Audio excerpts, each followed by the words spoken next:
Use data to determine functional relationships. An equation can be used to model the relationship between the number X of stamps sold and the total cost Y of the stamps as given in this table. Which equation best describes this functional relationship? Well, the first thing I would do is go to Stat, Edit, and look for L1 and L2. But where is L1? We need L1 to make this work. So when L1 and or L2 is missing, we can go to Stat, then arrow down to 5, Setup Editor, and press it twice.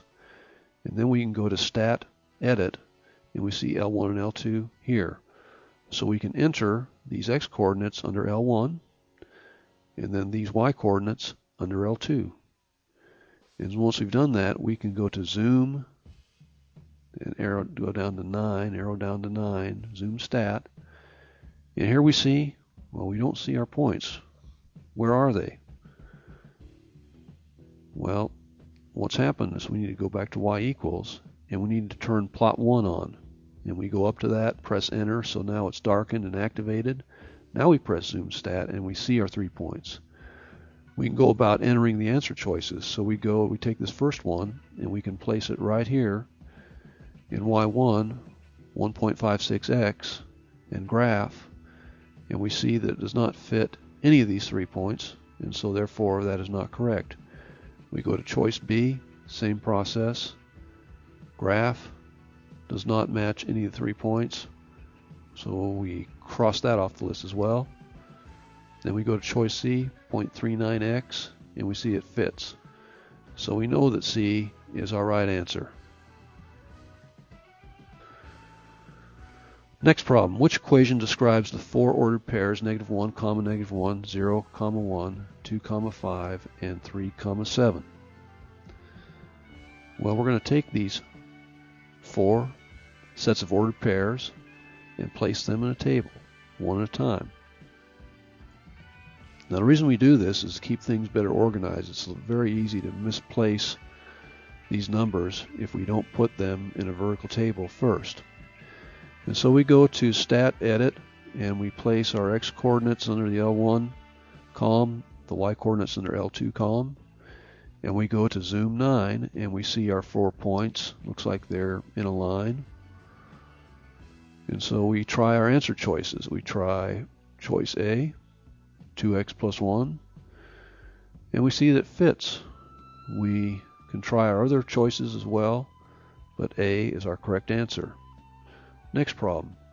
The table shows how the number of students attending a play determines the total cost of their tickets. Which equation describes the relationship? Well, it's going to be the same process. We enter the 4 points under L1 and L2, and we press Zoom Stat, and we try our choices. Now the first one here, we have X equals, but that doesn't match the Y equals here, so we know that that's an incorrect choice. And we go to choice B, Y equals X plus 240, and we see it matches the first point. If we're just looking at the first point, we might be deluded into picking this as the right answer, but we don't see, it doesn't match any of these other 3 points. So we know we need to move on. So we go to choice C, and we graph, and it fits these 4 points, and so we know that C is our correct answer. Next problem, which equation best describes the relationship between the values of variables X and Y as shown in the table? I'd like you to stop the video, apply what we've learned so far, then start when you have your answer. Okay, now we have our 3 points entered in the Stat Edit, and we press Zoom 9, and then we enter. We've tried choice A, didn't work out. We go down to choice B, 4x squared. We see it fits these 3 points, so B is our correct answer. To summarize, we need to first go to the Stat Edit, place the X coordinates under the L1 column and the Y coordinates under the L2 column. Secondly, we need to make sure plot 1 is highlighted in the Y equals view. And we need to press Zoom Stat, or Zoom 9, to see our points. And then finally, we need to enter each function in Y equals 1 at a time to see which one matches. I hope this video has been enjoyable and instructive for you.